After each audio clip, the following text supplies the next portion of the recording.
So, good, yeah, it works. Yeah, so let's start. This is the last seminar of this academic year. And we are happy to have on this occasion Sheel Ganatra from USC. The title is on his first slide, Arclike Lagrangians in Liouville sectors. Sheel, please. Okay, thank you, and thanks very much for the invitation to speak here. So the title of my talk is Arclike Lagrangians in Liouville sectors, and I've sent some slides across. The goal of this talk is I want to describe this class of so-called Arclike Lagrangians in Liouville sectors, and these are some new class of exact Lagrangians which can touch or run through boundaries of sectors, and then there's some local to global Floer theory of them. And it has some relation to existing local to global results for Liouville sectors. So this is based on some works in preparation with Pomerleano, Hanlon, Hicks, and Sheridan. I'll indicate that by this acronym GPHHS, and also with Hanlon-Hicks-Ward, GHHW. And it's based on a setup of Liouville sectors and their wrap Floer theory developed in my joint work with Pardon-Shende, and I'll indicate these by GPS 1, 2, and 3. We wrote a series of 3 papers about this. It's also actually quite closely related to existing Fukaya categories. So it's not so different from some things we've seen before, even much earlier than all this wrap Floer theory of Liouville sectors. For instance, the Fukaya-Seidel categories as developed largely in work of Seidel, but there's also some ideas of Abuzaid-Seidel and Abuzaid-myself that are related, as well as work of Nadler, Zastel, and Nadler in infinitesimal Fukaya categories. So the setting is that I want to focus on is this sort of local to global results for wrap Fukaya categories. So in work with Pardon-Shende, we developed a structural toolkit for wrap Fukaya categories. And this work associates functorially to a type of geometric target called the Liouville sector, a wrap Fukaya category, and to a type of inclusion or morphism of sectors called a sector inclusion. It associates a functor. Okay, so what is the Liouville sector? For now, we'll talk more about technicalities later, but it's a class of Liouville non-compact, exact, symplectic, cylindrical at infinity manifold, but it's allowed to have boundary. And there are some certain technical conditions you place on the boundary, which imply quite strong restrictions on what the boundary is allowed to be. In particular, the boundary has to have characteristic foliation having no orbits. And in fact, the boundary should symplectically split as R across a lower dimensional symplectic submanifold, a Liouville codimension 2 submanifold. So a Liouville sector is such a class of Liouville manifolds with boundary, and Liouville sectors have associated wrap Fukaya categories, which are built. I'll draw my favorite Liouville sector here on the side. You should imagine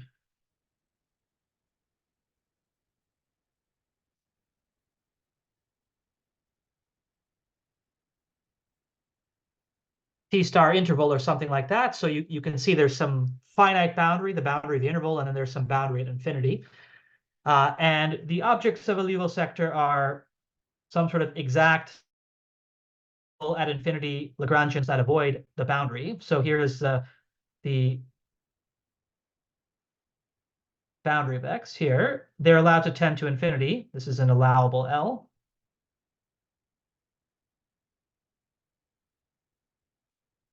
They can be cylindrical at infinity. They don't touch the boundary. And then the morphisms are some sort of wrapped Floer cohomology.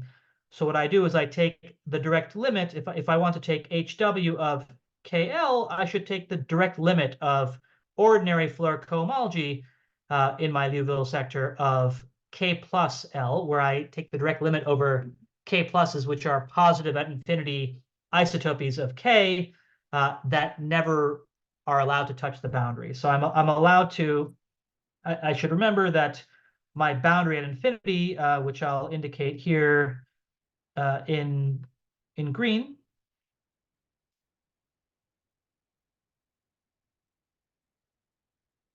has some sort of positive direction. And in this direct limit, I'm allowed to flow my Lagrangians, if I want to take the Hom of this red Lagrangian with itself, I'm allowed to flow the first factor positively as much as I want, provided I don't touch the boundary and take some direct limit of Rapp-Floer homology. So in this case, the Rapp-Floer homology would be one-dimensional. It would just be rank 1. Each of the HFs is rank 1, and this yellow Lagrangian just gets stuck on boundary X before it can flow back and sort of create more generators. However, in general, this can be infinite rank. There can be sort of, as we flow, infinitely many things can be created. A sectoring, yes, a question, please. For those who can maybe hear all that stuff for the first time, why Liouville sectors? Because wrapped Fukaya can be defined in a different generality, kind of. Why you stuck with Liouville sectors? What's the main reason? What's the main reason for Liouville sectors? Yeah, I guess I would say there are two reasons that come to mind for Liouville sectors. One is that, oftentimes mirror symmetry tells us the mirror of a given complex variety is not just a non-compact symplectic manifold, but maybe it has some extra data like a Landau-Ginzburg model attached to it. So this Liouville sector setup encapsulates some of this Landau-Ginzburg model setup. So this description that I'm describing includes, for instance, partially wrapped Fukaya categories as an instance. It's a sort of partially wrapped Fukaya category. So this is you mentioned some functoriality, so that's maybe your category in yes. certain, maybe under some extra restrictions. Is it the global section category of some co-sheaf of categories or not? Yeah, well, in some sense of that word, yes. So what I'll describe below is some sort of co-sheaf property for the wrapped Fukaya category with respect to certain class of coverings. That's right. So it is indeed the, go ahead. And in the end, you will not be bounded just by exact symplectic manifolds, or it's important somehow maybe when you speak about maybe global story that your symplectic manifold will be exact. Yes, so the symplectic manifold here is exact, and in fact Liouville. In fact, and the generality in which we know this sort of co-sheaf-like descent property would be even stronger than that. We have to assume some sort of Weinstein type condition. Okay, thank you. Mm-hmm. Thanks for the questions. So we have these wrapped Fukaya categories of Liouville sectors, and we also have this notion of a sector inclusion, which is a class of embeddings of symplectic manifolds. They're proper codimension 0 exact cylindrical at infinity inclusions. So an example of a sector inclusion I'll draw here. So here's T star S1. This is a Liouville sector that doesn't have any boundary at all. So Liouville manifolds are instances of Liouville sectors. And a good sector inclusion maybe is this inclusion of T star 0, 1, or this sort of strip that I drew before inside T star S1.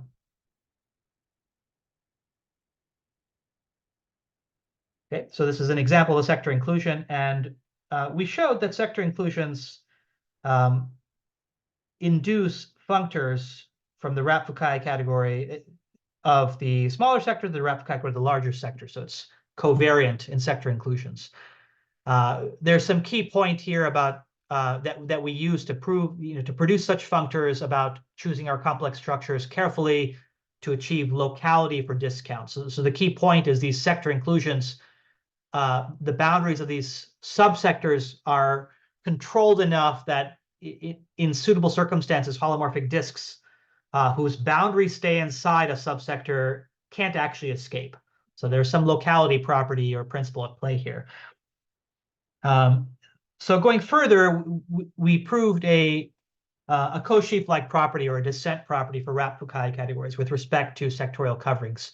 The sectorial descent theorem says that if we're given a covering of our given X by sectors, well, by Weinstein sectors, and in particular, this should be what's called a Weinstein sectorial cover. So that's a sectorial cover by Weinstein sectors satisfying some additional conditions. But those conditions in particular imply that all of the higher overlaps are also Weinstein sectors. So I didn't really define what Weinstein is in this talk, but it's a subclass of Liouville manifolds where the Liouville vector field is gradient-like. So there's some notion of a symplectic handle body. So if I have a Weinstein sectorial cover, then I have a diagram of Rapp-Fukaya categories obtained by taking the Rapp-Fukaya category of all higher overlaps. And I can take the homotopy colimit of this diagram, and that naturally maps by functoriality to the Rapp-Fukaya category of the global space X. And the theorem is that this canonical map from the homotopy colimit of the small pieces to the global Rapp-Fukaya category is fully faithful, cohomologically fully faithful. And it becomes a quasi-equivalence after passing to twisted complexes or stable envelopes. So if I take the pre-triangulated closure or even further the pre-triangulated split closure, either way, this map becomes a quasi-equivalence. So excuse me, I go ahead. somehow missed your X now doesn't have to be a Liouville sector. X is what? X itself will be a Liouville sector. Here. I mean, okay. it will be, yeah. You assume that it admits a cover by Weinstein sectors. That's right. So it's still not a global in some sense. It's, yeah, okay. Yeah, I mean, X itself will end up being a Weinstein sector itself. Okay. Or a Weinstein manifold, right? So X could no longer have boundary. And these Xi's could be smaller pieces that have boundary. That's a pretty typical use case of the sectorial descent theorem. So what type of statement is this? Well, this homotopy colimit is sort of you should imagine some sort of groupoid Van Kampen. This is a groupoid Van Kampen-esque formula for morphism spaces on the level of chain complexes. That's sort of how you compute in the homotopy colimit. This left-hand side. Oh, please go ahead. No. I mean, can I think like in this simplest example of a cotangent bundle that you realize the chains on pointed loops as a limit or colimit, as probably as a colimit of something on Weinstein, on smaller things, or what? Absolutely. So for a cotangent bundle, so maybe I'll actually write this somewhere. So for instance, the Rapp-Fukaya category of a cotangent bundle is, maybe some sort of perfect modules over chains on the base loop space of the cotangent bundle. It might be easier to think of this in a base point free way as perfect modules over some sort of path category of Q. So this is like the path groupoid.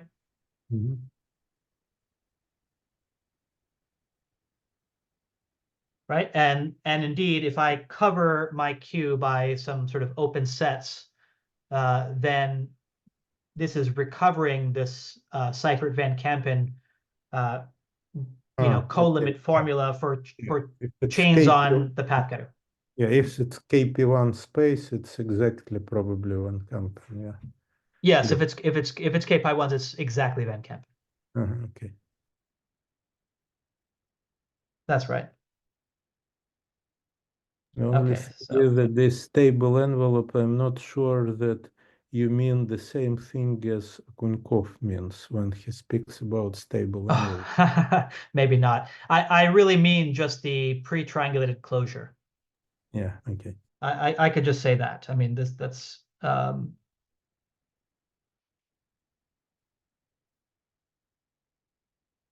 so the point of this latter statement is that in X. So if here's an example of such an X. So this is X here as this is T star S1. I'm just imagining I've cut it open as a strip, but I'm gluing the sides. Okay, so this is T star S1, but I'm covering it with two cotangents of intervals meeting along two further cotangents of intervals. So in such an X, there of course could be some large Lagrangians, right, which run across the entire thing. On the other hand, in this Hokolim category, each of the pieces of this Hokolim is built out of Lagrangians in the smaller subsector, right? So all the Lagrangians are in the smaller subsector, all the wrapping, all the disks are in the smaller subsector. So you need something like pre-triangulated closure in order to get a quasi-equivalence, because these large objects aren't literally one of the small objects, but they'll in fact be generated. So these local objects will generate everything. So that actually brings me to my next point. So this is the setting of the talk I'm giving today, but the real question I wanted to ask or pose in this talk today is, well, what if we're in a setting where we're studying sectorial descent, but we're interested in a particular favorite compact exact Lagrangian? Okay, so let's look at the example. Go ahead. Excuse me again, because it's some kind of bothers me for the reasons Sure. which I do not want to. I mean, this exactness in at what part of kind of your papers, kind of large papers, where it's really essential. Why? Because you have your symplectic manifold, which is exact, and you have your Lagrangians. It's kind of too much, I believe. Yeah. How to say it? I mean,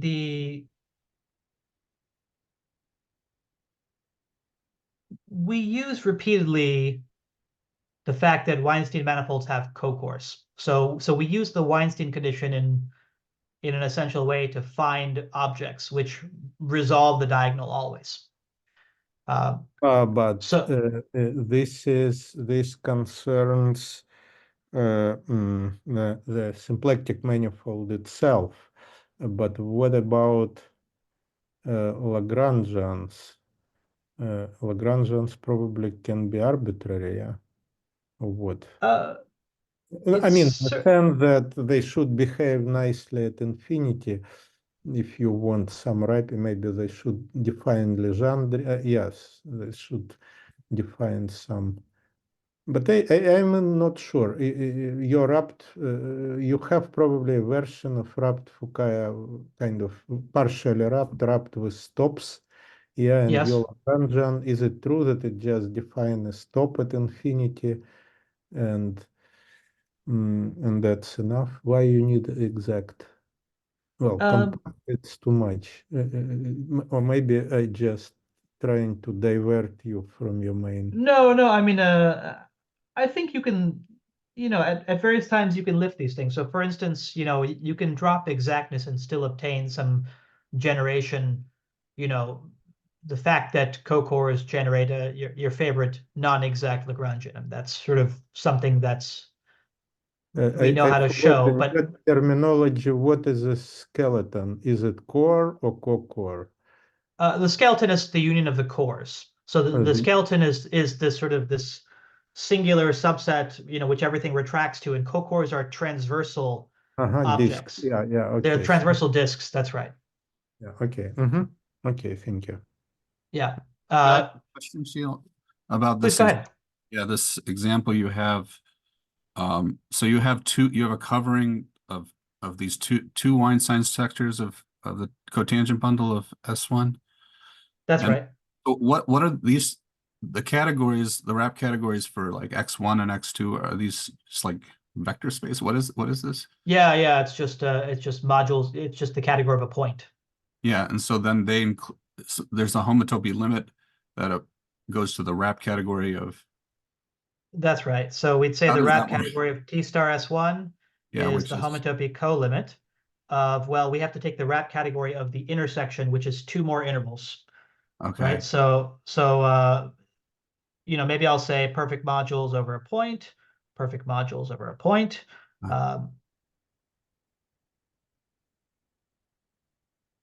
Okay, and then I just see a lot of finite dimensional things, and then I thought there was some polynomial happening. So what's yeah, so this is the same way. So this is like exactly identical to how groupoid Van Kampen produces pi1 of S1 equals Z.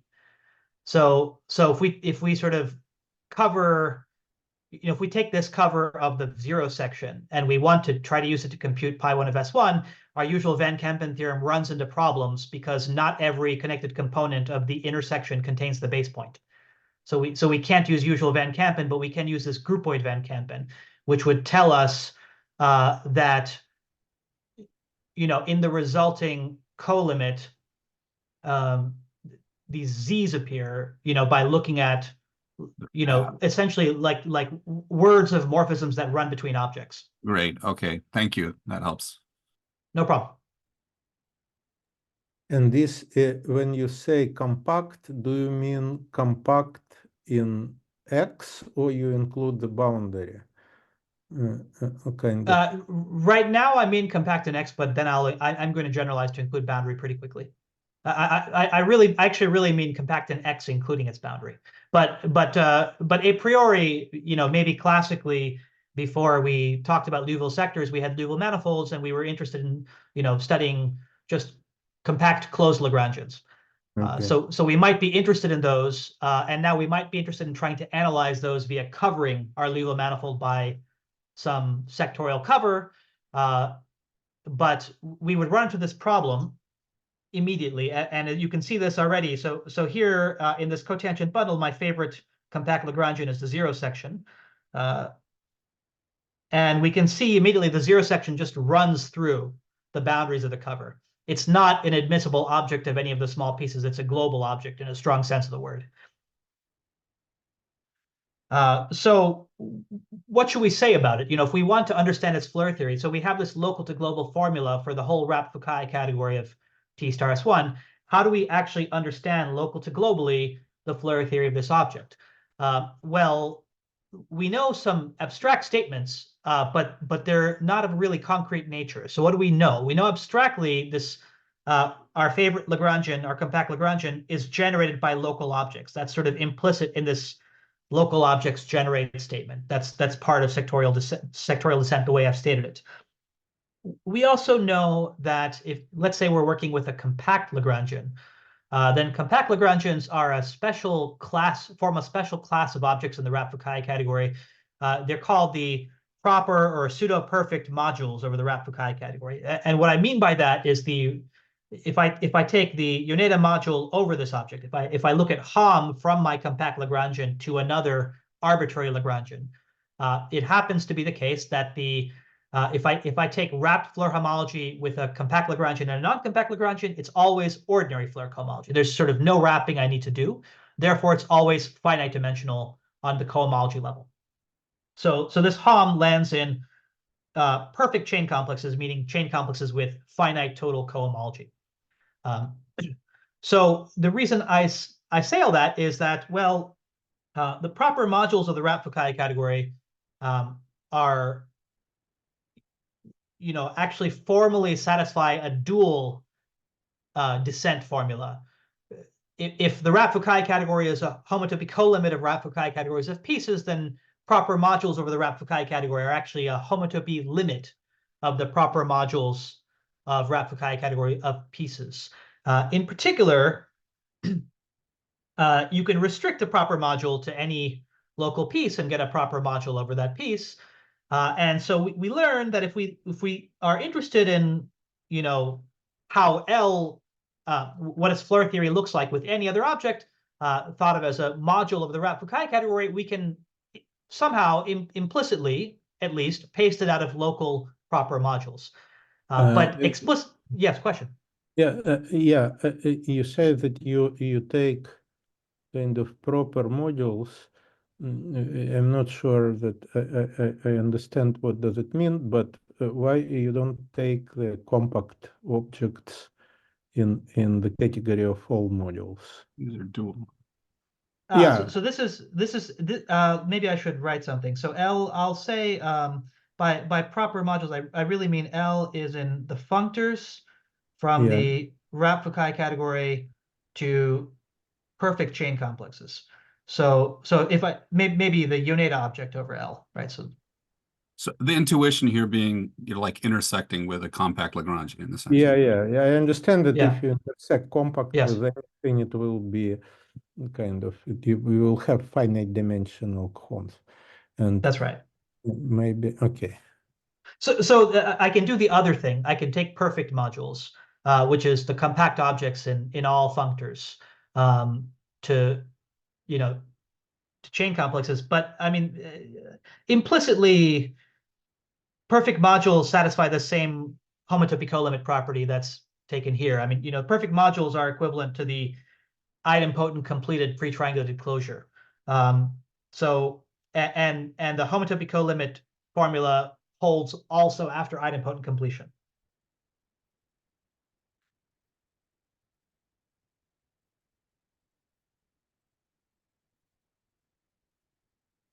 So if we desire, we would sort of attain a colimit formula for these compact objects. But here something dual is happening. We're obtaining a limit formula, but it's a very formal in nature limit formula. It's sort of not so explicit. And so these questions involving, well, the notion of Arclike Lagrangians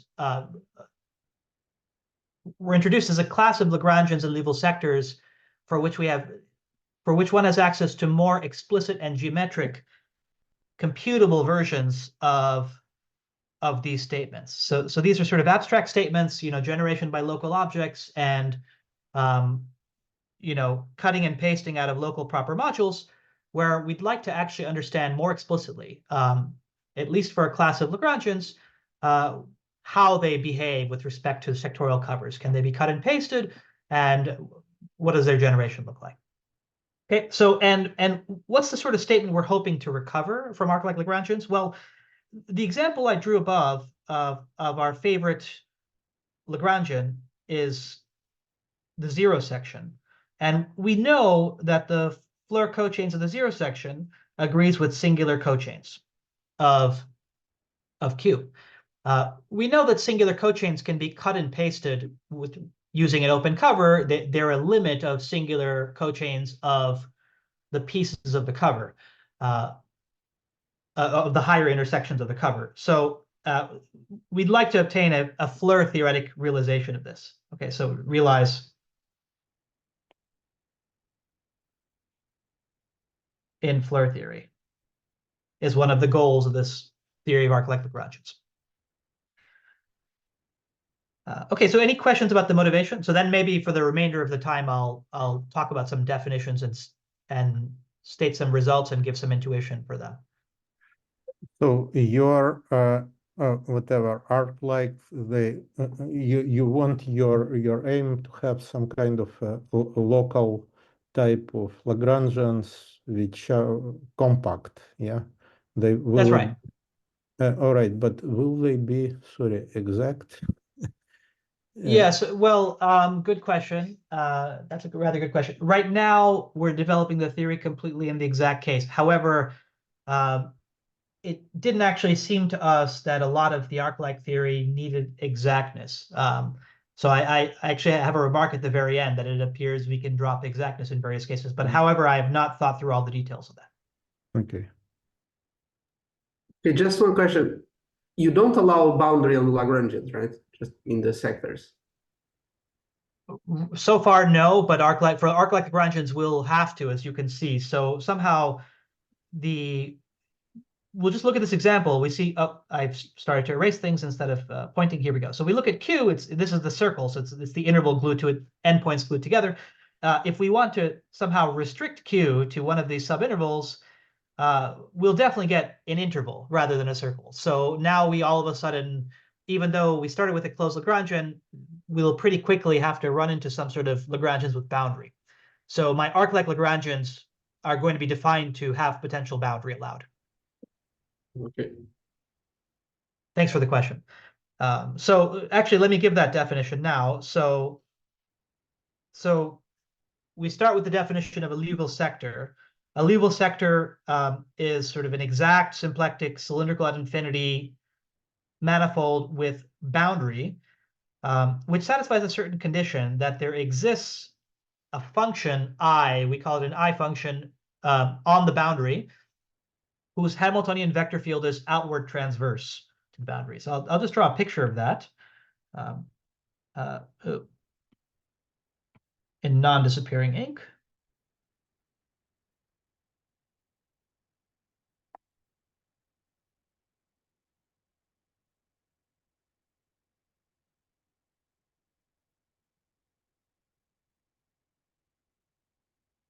Okay, so here's an instance of a Hamiltonian vector field of an I function that sort of needs to exist in order for this to be a sectorial boundary.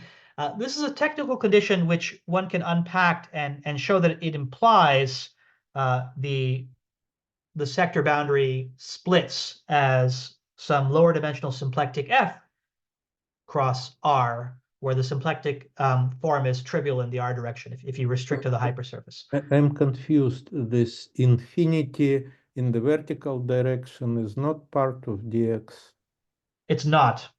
So that's right. This is non-compact. So I could call this the okay. Yes. For the circle, this would be empty condition. Yeah. That's right. For the circle, this would be an empty condition. For T star of a circle, for T star of a closed manifold, this would be an empty condition. So the contact boundary we want to exclude from this condition. This is a condition about any additional boundaries that are not contact type.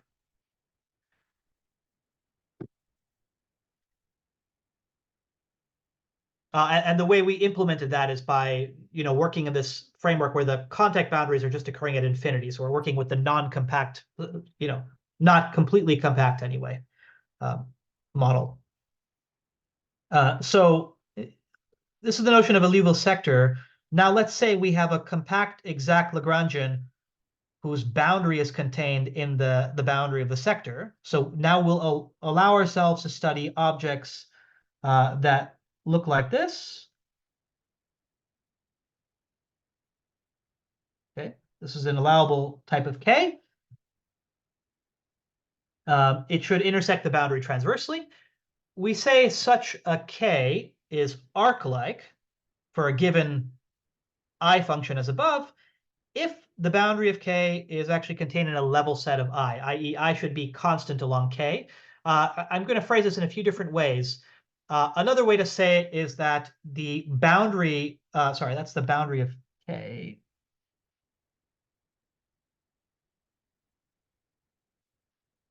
Another way to say it is that the boundary of K, if I think of the boundary of K as living in the boundary of X, and remember that the boundary of X projects onto a codimension 2 symplectic submanifold, then the overall composition in particular should be a Lagrangian embedding.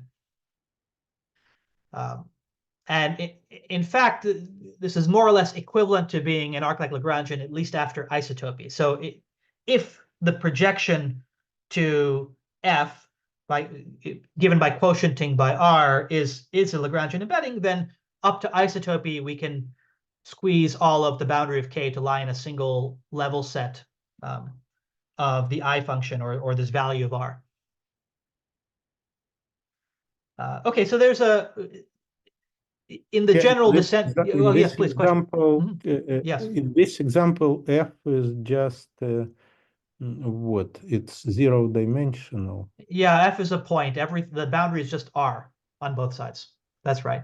So this but condition is it a chosen point? I'm a bit confused because you say that you want the boundary, a kind of boundary of K to be projected to F. So does it mean that your case has kind of fixed these endpoints of decay in your picture? They should be fixed, or they can travel arbitrarily? They can travel arbitrarily for now. So the projection is, the projection is canonical, just quotient by characteristic foliation. But okay. So it's in that sense that the projection to F should be an embedding. I'm not at the moment requiring K to lie in a fixed fiber. This could be any. Let's say I have an I function that sweeps out. It could be any level. But what I don't want for now is I don't want K to have two boundary components that lie in different different constant levels. So but in so this this would example, if in this example your f is a pair of points, so is it 1 point for the yeah, interval? F is actually a pair of points because indeed the boundary is disconnected, so F is 2 points. Yeah, okay. That's right. So now in the sort of general descent formula for wrap Fukaya categories, we allowed ourselves not just boundary but corners in a compatible sense. So there's also a notion of an Arclike Lagrangian adapted to a Liouville sector with corners. I'm just going to omit that from today's talk, but maybe there's this green comment in the slides that I sent across that you can take a look at. I'll just skip that right now, and I want to spend some time talking about examples. So here are some examples of Arclike Lagrangians. They encapsulate a number of Lagrangians we've seen before. So first of all, an uninteresting example is a compact Lagrangian avoiding the boundary. So for instance, if the boundary is empty, then every compact Lagrangian avoids the boundary, and so every compact Lagrangian is Arclike, but this is not for essentially uninteresting reasons. More interesting, if I have a manifold with boundary or corners, then I can take the cotangent bundle of that manifold with boundary, for instance, the interval that I've been drawing. And this is a Liouville sector, and the zero section in it is an Arclike Lagrangian. So that covers this sort of restriction of the zero sections to these sort of cotangents of interval pieces that in the example we were talking above. So I'm confused again because it looks like your compact Lagrangians do not have to be smooth, or it just concerns the behavior at infinity. How do you mean? So like this is the No, I example I mean have in that mind. if you say that something has corners, and if it Yes. has corners, then technically it's not smooth. Yeah, like I don't know, a vertex of a cube. Yes. Yeah, so then your Lagrangian, your K, can it be non-smooth at infinity? Or So no, the rule is sort of the boundary of K or any like boundary faces of K occur in the genuine boundary of the sector. And whenever we're counting curves, we're actually counting curves in the interior. Okay, where but everything is smooth. okay.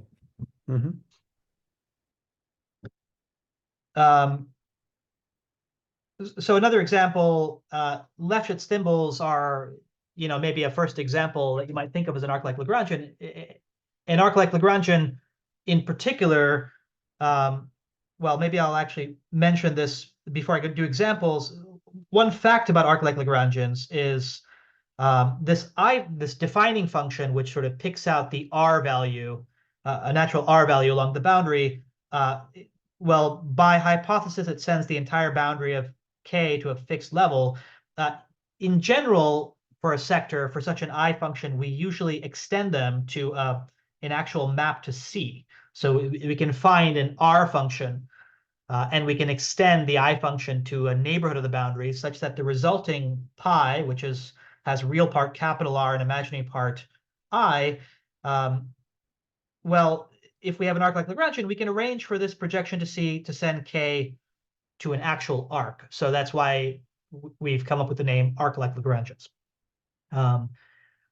We tend to use such projection maps to C to put strong constraints on holomorphic disks because we can find lots of complex structures, capital J, in our total space, which make this projection a holomorphic map, and that gives us some strong control. So if we have such a projection map projecting K to an arc, then we can also similarly control disks with boundary on K. That's a key point. But if we think about K projecting to an arc, then the example of Lefschetz thimbles comes up very naturally. They're this class of Lagrangians that are defined to be living over arcs in the total spaces of Lefschetz fibrations or symplectic Lefschetz fibrations. So in the setting of a symplectic Lefschetz fibration, I have a total space W mapping to C by a pi. The associated Liouville sector I should think of as the pre-image of everything in the complex plane whose real value is bounded above by a certain fixed large n. And here I should think of my I function as roughly the imaginary part of my projection to C. Okay, then Lefschetz thimbles naturally for this projection map project to race. One more example of an Arclike Lagrangian is, let's say I have a Liouville manifold and a Legendrian in its boundary. So I've tried to illustrate this on the right-hand side. So here's W. Here's the boundary at infinity of W. And these red dots, well, now blue, red dots are this Legendrian lambda. And let's say I have an exact filling of lambda. So here's L right here. It's just an exact cylindrical Lagrangian that bounds lambda. Then even without this filling L, we know how to construct from the data of W and lambda a Liouville sector. What we do is we remove a neighborhood of lambda in W. So we take W minus first we take a cotangent thickening of lambda, and then that's a thickening in the contact manifold. And then we can extend that to an open neighborhood in W by multiplying by a half plane. So that gives me these green regions. I cut them out of my Liouville manifold to obtain a Liouville sector. And in the resulting Liouville sector, what's left of the Lagrangian filling, L bar, can be arranged to be an Arclike Lagrangian in the resulting sector. Okay, so these Arclike Lagrangians essentially encapsulate fillings of Legendrians. So I somehow a little bit lost, especially in this Sure. example. So although you say that you should kind of cut infinity out from your story, but kind of morally it is present because symbols they are compact only in the closure when you add this infinity, fiber of infinity. Why you kind of forcefully cut it out from your story? After all, you cannot, since your Lagrangians will have boundaries, so I don't think you will compute, but I don't know, will you compute the Floer homology of these strange animals with anything else or with themselves? So this kind of, it's strange because for symbols, we know that they should go all the way to infinity and you do wrapping, blah, blah, blah. Yeah. And but here, for me, it's the same story, and you call them this cutting these symbols from infinity, you call them arc-like, and it's, I do not understand why you do this. Okay. Let me attempt to clarify. So there's also a thimble going to infinity. Okay, there's also this thimble. And those are objects of wrapped Fukaya category of this sector X.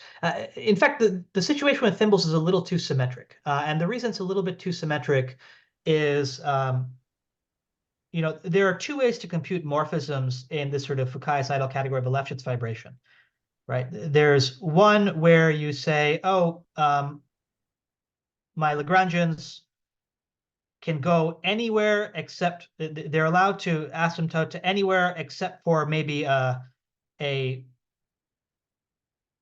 angle or a bad thickening, some interval of angles, and then I do some partial wrapping. Okay.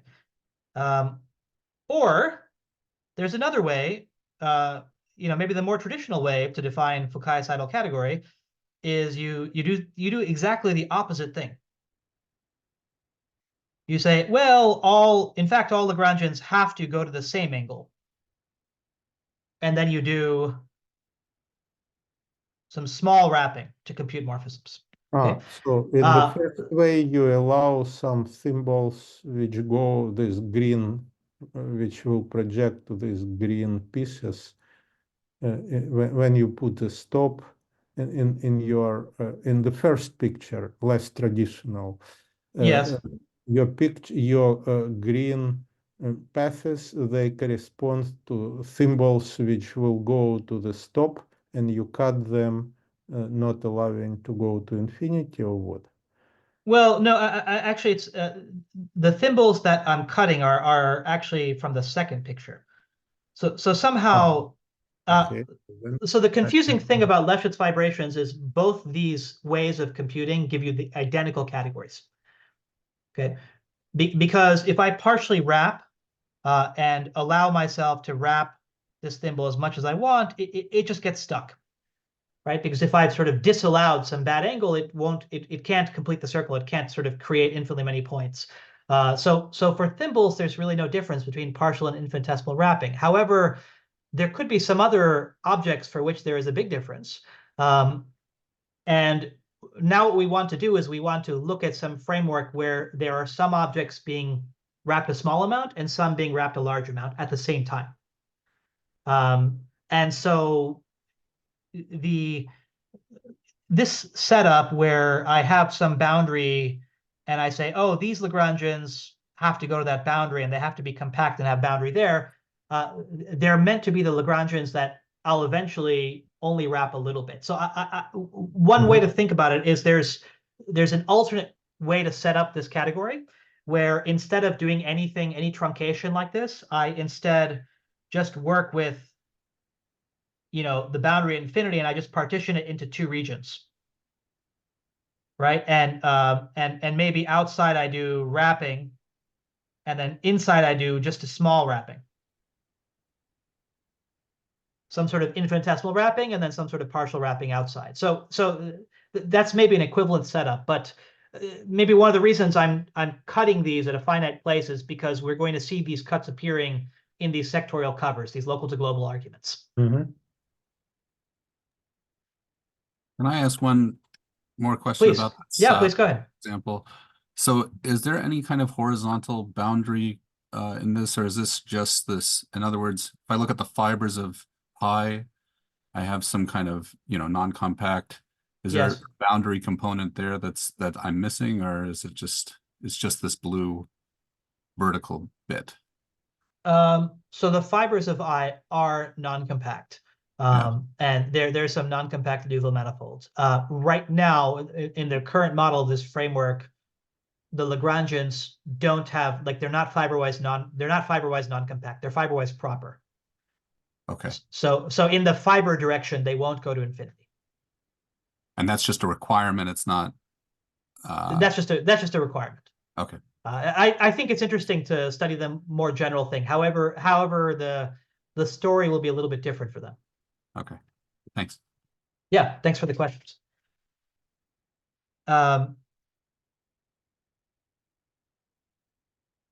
So maybe let me state some results about Arclike Lagrangians. So the interesting thing's going to happen where I'll take an Arclike Lagrangian like this, and to start, I want to see whether I can compare it to standard Lagrangians that I've been studying before, like this fiber or some sort of non-compact Lagrangian. So to start, the first statement is that if I have an arc-like Lagrangian in X, this is a Lagrangian with boundary in the boundary of X. It's compact. It lives in a level set of this I function, and it maybe projects to array under this projection to C. Then for any cylindrical Lagrangian avoiding the boundary, this is an object of the Fukaya category of X. The Floer chain complex, the Lagrangian Floer chain complex between K and L, between the arc-like Lagrangian and the cylindrical Lagrangian, is well defined. So I just, by this I mean I just try to define the usual Floer homology of K and L by taking intersection points between K and L, which occur in the interior of K and the smooth locus of K. And then I try to count holomorphic disks, and I need to know that the holomorphic disks stay inside and don't touch the boundary of X or escape to infinity in X. And the statement is that that's the case. These disks don't escape to the boundary or into infinity. Moreover, if I wrap my cylindrical Lagrangian positively, this Floer chains with K is unchanged. And this, again, is another consequence of just isotopy invariance of Floer chains. The point is this wrapping doesn't cross the boundary of K because the wrapping avoids the boundary of X.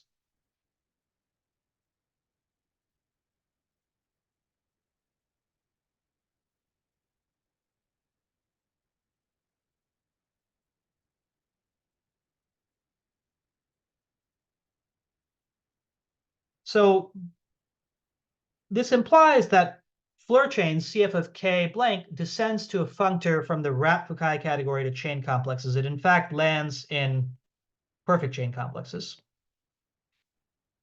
But it gives me a module over the whole wrapped Fukaya category.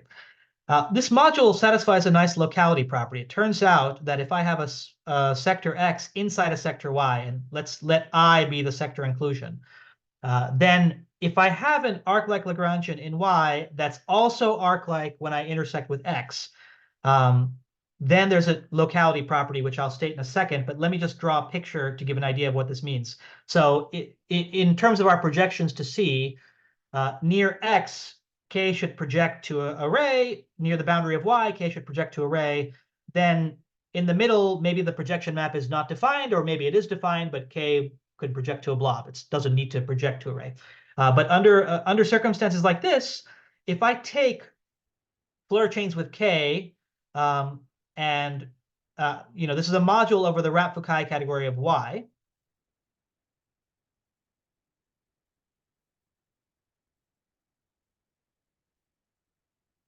Meaning it takes as input a Lagrangian in Y. If I plug in I of a Lagrangian in X,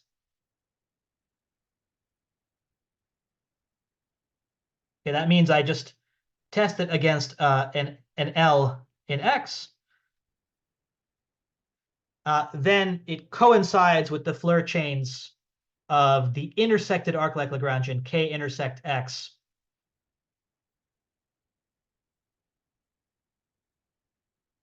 With that same Lagrangian L. So this says that even though I'm counting disks with boundary on this K, which runs outside of X, the disks actually stay inside. Okay, and this again uses this projection map to C to confine disks. So this gives us a way of like some new modules of the wrapped Fukaya category, but they're not so new. In fact, they're represented by cylindrical objects. So to an arc-like Lagrangian, I can just push it off the boundary negatively. Here is a depiction of what I'll call K minus. It's called the negative push-off near the boundary. It's now a Lagrangian that avoids the boundary. It goes to infinity. However, this object represents the same module as CF of K. So the statement is that this CF of K module is actually the Yoneda module, is isomorphic to the Yoneda module over this negative push-off. And the reason for that is the negative push-off. If I think about taking wrapped Floer homology with the negative push-off, if I wrap in the positive direction, this negative push-off just immediately gets stuck in the boundary. So there's sort of no infiniteness happening, and there's no interesting Floer theory even happening besides the intersection theory that's sort of already accounted for in this region where the Lagrangian looks like K. So I'll just skip ahead. This allows us to define a partial adjoint to the inclusion functor. Okay. Maybe let me just state this in words. In fact, I'll actually skip the chain of equalities and let me just state a result. If you look at the subcategory of Lagrangians, which are arc-like near, if I have an X and Y, and I look at Lagrangians as above, Lagrangians that are arc-like near the boundary of X and the boundary of Y. And now that's not a subcategory of the wrapped Fukaya category of Y, but let me look at the negative push-offs of such Lagrangians. Then there is a partial adjoint to the inclusion functor defined on this subcategory P sub x and y, which sends the negative push-off of an Arclike Lagrangian to the negative push-off of its intersection with x. What this means concretely is that the wrapped Floer homology in Y of K minus with an object in X coincides with the wrapped Floer homology in X of K intersect X minus with L. Using these adjoints, which are essentially given by taking an Arclike Lagrangian and intersecting them down and then negatively wrapping. So the procedure somehow, I'll try to draw this picture in 2 steps. So I think this is important intuition. So we start with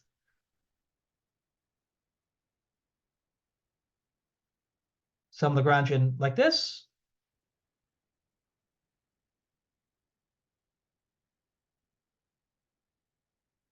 And the I upper star map would have us first intersect with the smaller region, but then negatively push off. This gives us some object, which we would call I upper star of this larger object.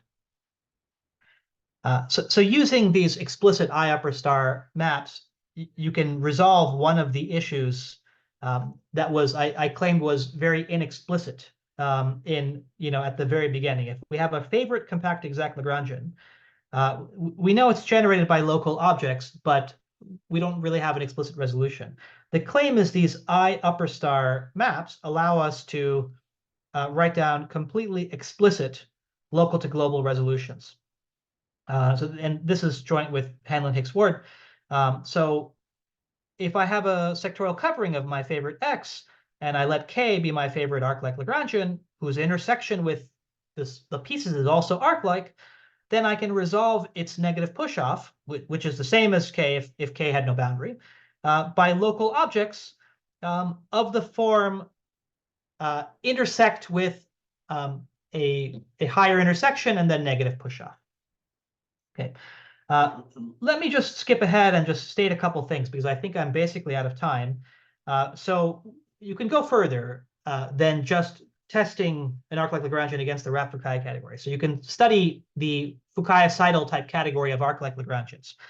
This is the category where you have many Arclike Lagrangians allowed, and you just, to define the morphisms, like in the Fukaya-Seidel category, you just perturb the first object to be above the second and then take usual Floer chains.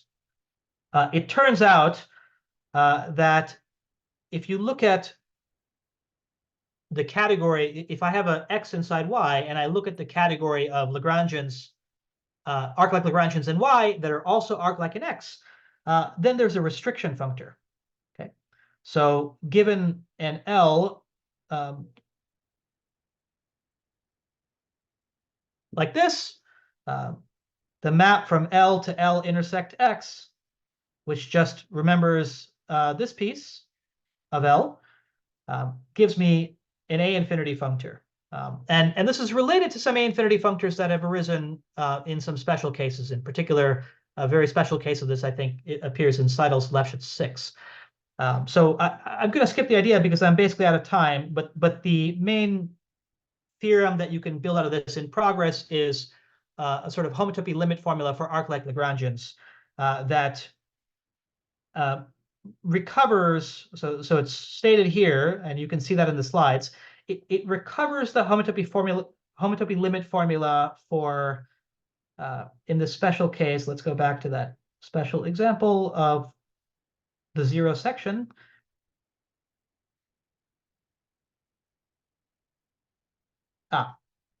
It recovers the homotopy co-limit formula for cochains on the zero section in terms of cochains of the higher intersections of an open covering. Okay, thanks very much. I'll stop there.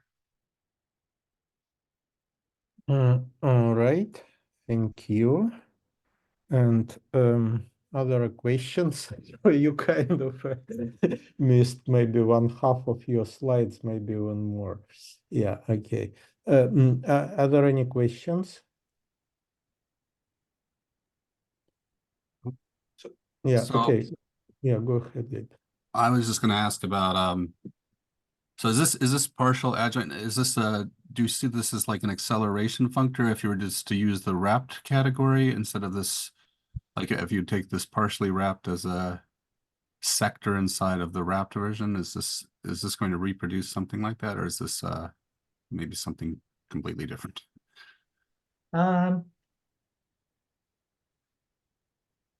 Sorry, you're saying the restriction functor? You're asking about the restriction functor? There's Sorry. like some acceleration functor, you know, that's adjoint to this sort of restriction. I thought, yeah. I thought that maybe this was maybe this also fit into your picture, but maybe I misunderstood. So there's a I'm trying to think about how to see this as acceleration functor. I'm not so completely sure about how to answer the question. However, maybe I want to mention in the case of Fukaya category of Lefschetz vibration, there is this restriction to the boundary functor, right? So there's you know, maybe I'll just write that here. So there's you know, so if you have Lefschetz vibration like this, maybe I'll call the total space E pi, and then a fibers F, right? Then there's a cap functor from the Fukaya-sidal category.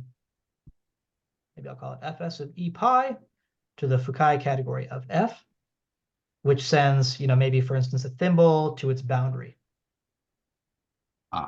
Yeah, I think right? this is what I was thinking of, but I was okay. Go on. And anyway, so okay, so the way I parsed your question, but maybe I misunderstood, is this fits into some formalism. So this functor, along with its adjoint Orlov functor, fits into some formalism from which you can recover the wrapped Fukaya category. So you can sort of you know, try to recover the wrapped Fukaya category by inverting this natural transformation from identity to Serre inverse, or from Serre to identity, and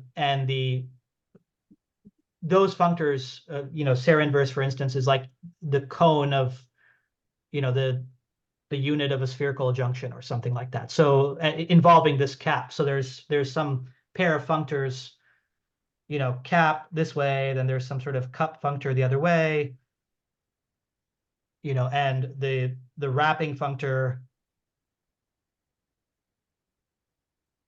is some sort of cone of, I might be getting the directions wrong, but the point is now if there's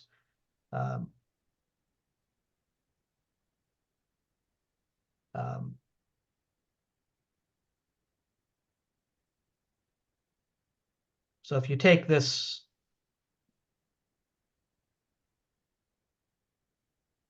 I don't know if this is, so now there's some sort of acceleration map like this, and maybe it's related to this functor in a very strong way. Maybe I should say this is something like a Abuside-Seidel. Yeah. So not unrelated to this, cap is an instance, or can be interpreted as an instance of our arc-like restriction functors. It's not literally the case, but if I thicken up F. Yeah, that's what yeah, okay. Okay, to this, then, you know, then I take this partial adjoint,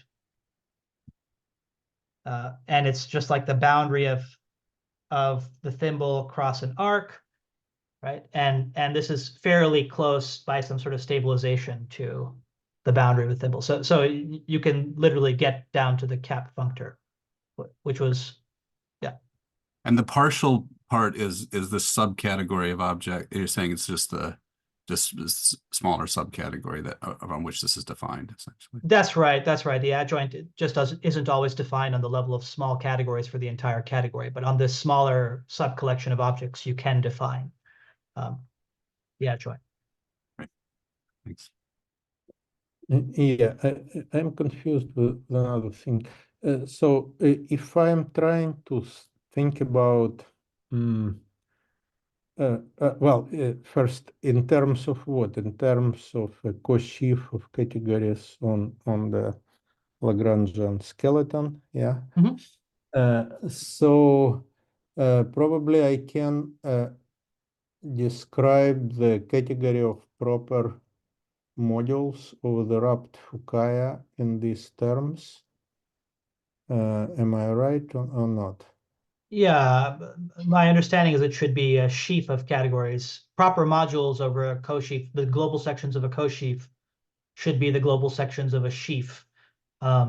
There's some, if I take proper modules over this global sections, the wrapped Fukaya category, then there's a dual sheaf of categories, which is instead of taking the wrapped Fukaya category of these small pieces as the local sections, I take the proper modules over the wrapped Fukaya category of the small pieces. Yeah. Can I see this Arclike Lagrangians in terms of these sheaves? Because kind of roughly speaking, I understand only the case with the cotangent bundle. Yeah. So these conormal bundles, they are support the microlocal or singular supports of certain sheaves on the base. Yeah, and the base itself, it's kind of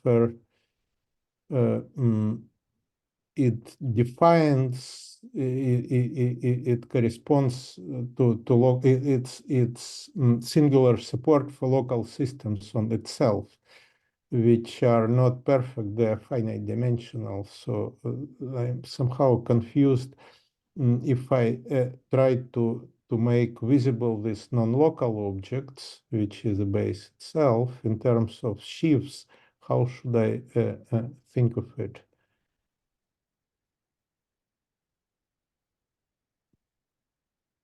I'm sorry, I didn't completely understand your question. So, but maybe let me see what I Maybe I understood. do So not for understand yeah, it myself, but yeah, like to have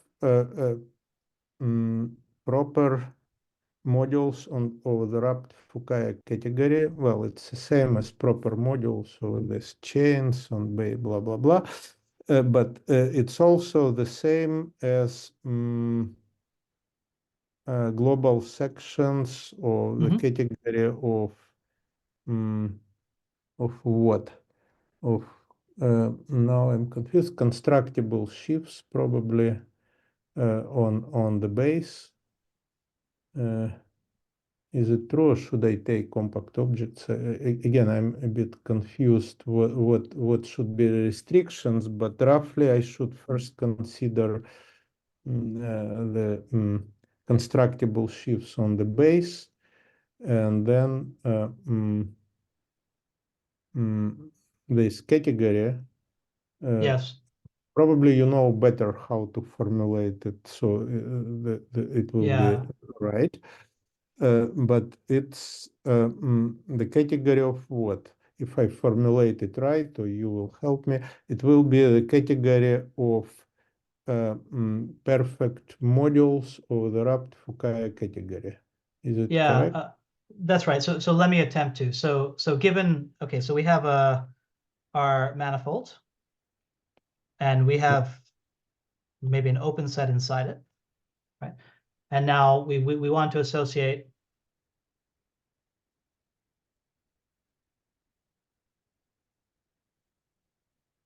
Okay, so this is the thing I'll call, by this I mean the perfect modules over if U is connected chains on the base loop space of U. This is the compact objects in unbounded sheaves with singular support along the zero section alone.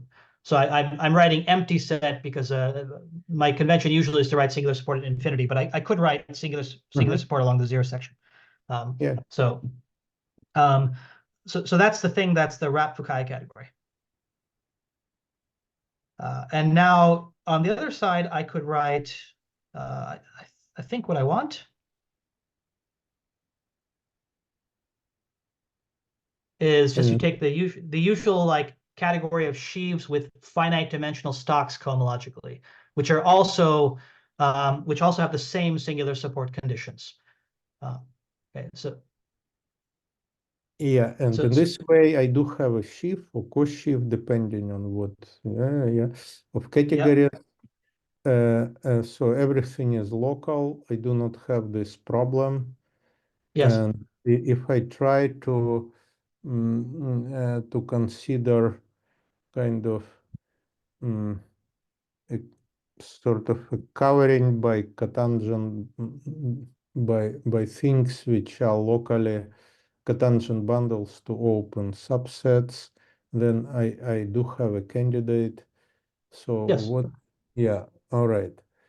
And probably I don't know, like exact case can be handled by this kind of Floer free, I would say. Wait, all right. Now, from this perspective, why should I want to consider Arclike Lagrangians? Yeah. So here's one reason. So I just tried to draw a picture of that basically. So if you want, okay, so here are some basic objects in the RAP Fukaya category that are equivalent to standard objects in the sheaf category. So on this large category side, when we take compact objects in the unbounded category of local systems, then a standard object is the co-representative of stock. In other words, it's the chains of the base loop space, the rank 1 free module over chains of the base loop space. And that's represented by a cotangent fiber. Okay, so that's an object that we sort of already part of our RAP Fukaya category. On the other hand, over here, a standard object is maybe the constant sheaf on U.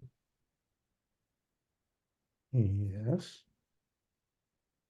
Okay, or we take some sort of non-trivial local system on U. Okay, so we could take a different rank 1 local system. Finite dimensional. Yeah, it's not. Yeah, or a different finite dimensional rank 1 local system on U. Okay, so if we want to match that up with Floer theory, that should be then the morphisms of a Lagrangian. The question is, which Lagrangian? There are two ways to answer this question. But the most tautological way is just to say, oh, it's the zero section. However, the zero section wasn't an object of a category before. Because it hit the Okay, so your point is that if I kind of Kashiwara or Shapira, anyway, if I know this microlocal stuff, then I'm fine. I even do not see the necessity to speak about some Arclike Lagrangian. But if you are a symplectic topologist, you can ask what should correspond to this. Okay, and then you arrive to this Arclike. Okay, good. All right. Yeah, okay, get it. All right, more questions? So maybe this was in the part of the slide you didn't talk about, but so this minus thing, right, from the arc Lagrangians to the old category. So is this kind of an embedding, or is it? It's in fact an embedding. So if we have a category of Arclike Lagrangians, we can just embed it in the RAP Fukaya category, just by essentially pushing it off the boundary. And so I could indeed just think of, there's not too much difference between thinking of this as an object in its own right or thinking of it as looking like this. However, for restriction functors and for like the dual locality properties, it's far more convenient to not do this, because we'd like to allow Lagrangians that run through the boundary to somewhere else where they're not pushed off. So from the point of view of obtaining this sort of like dual locality properties, we want the thing to not be pushed off. However, for a single RAP Fukaya category, we can just embed everything inside the RAP Fukaya category by pushing off. Okay, thanks. All right, more questions? Well, if there are no more questions, so thank you very much. So it's really a great talk for the end of this seminar a year. And then this is it for today. Thank you, Sheel.